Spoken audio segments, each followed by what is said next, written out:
From Washington, this is VOA News.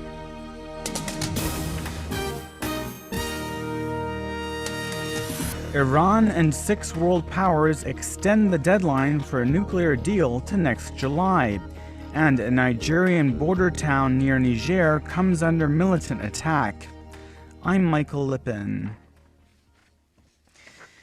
6 world powers and Iran have agreed to keep talking for up to 7 more months to try to reach a deal to ensure the Iranian nuclear program is peaceful. VOA's Pessin has more from Vienna.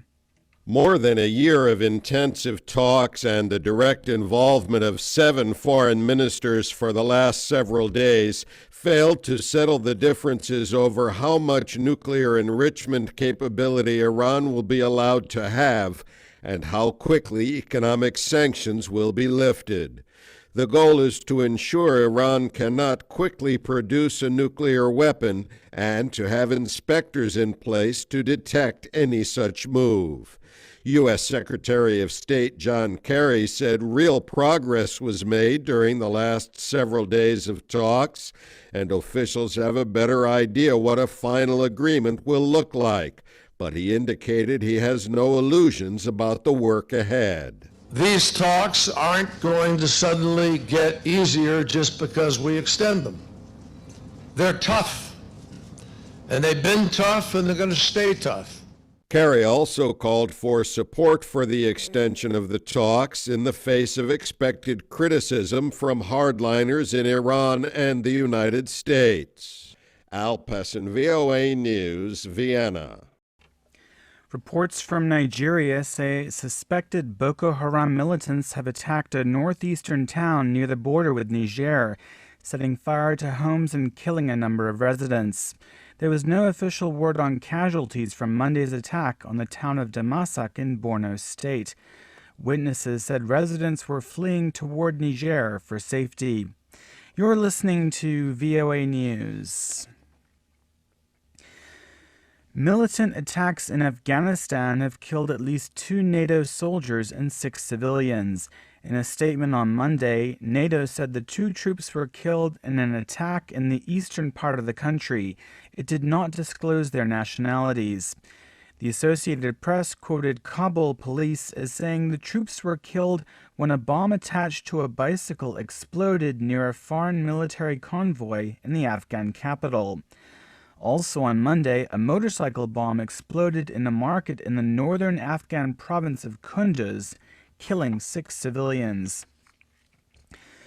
The U.S. state of Missouri is bracing itself for an imminent decision by a grand jury on whether to indict a white police officer who shot and killed unarmed black teenager Michael Brown. State authorities say in the coming hours, a prosecutor will announce the grand jury's decision in connection with the August shooting in the town of Ferguson.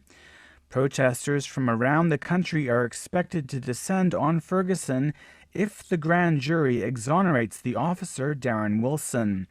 They accuse him of using excessive force during a street confrontation with Brown because the 18-year-old was black.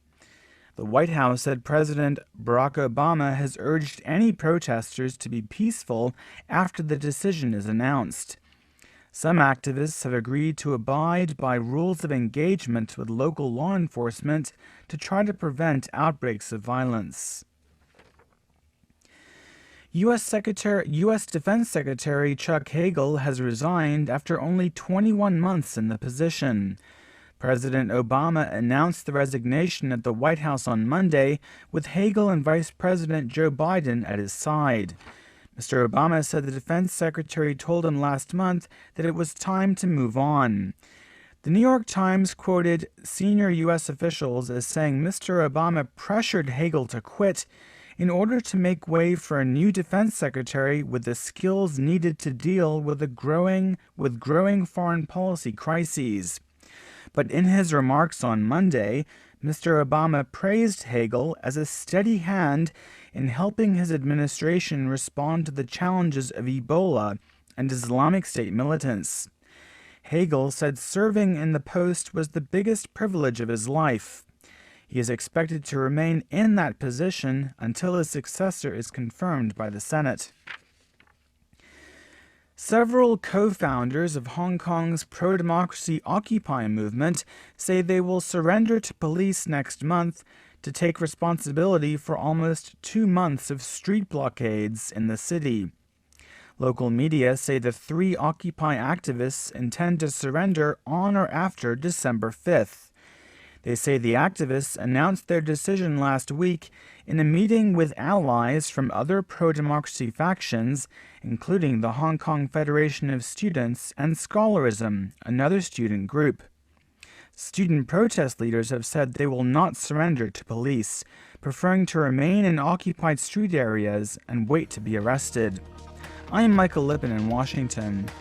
That's the latest world news from VOA.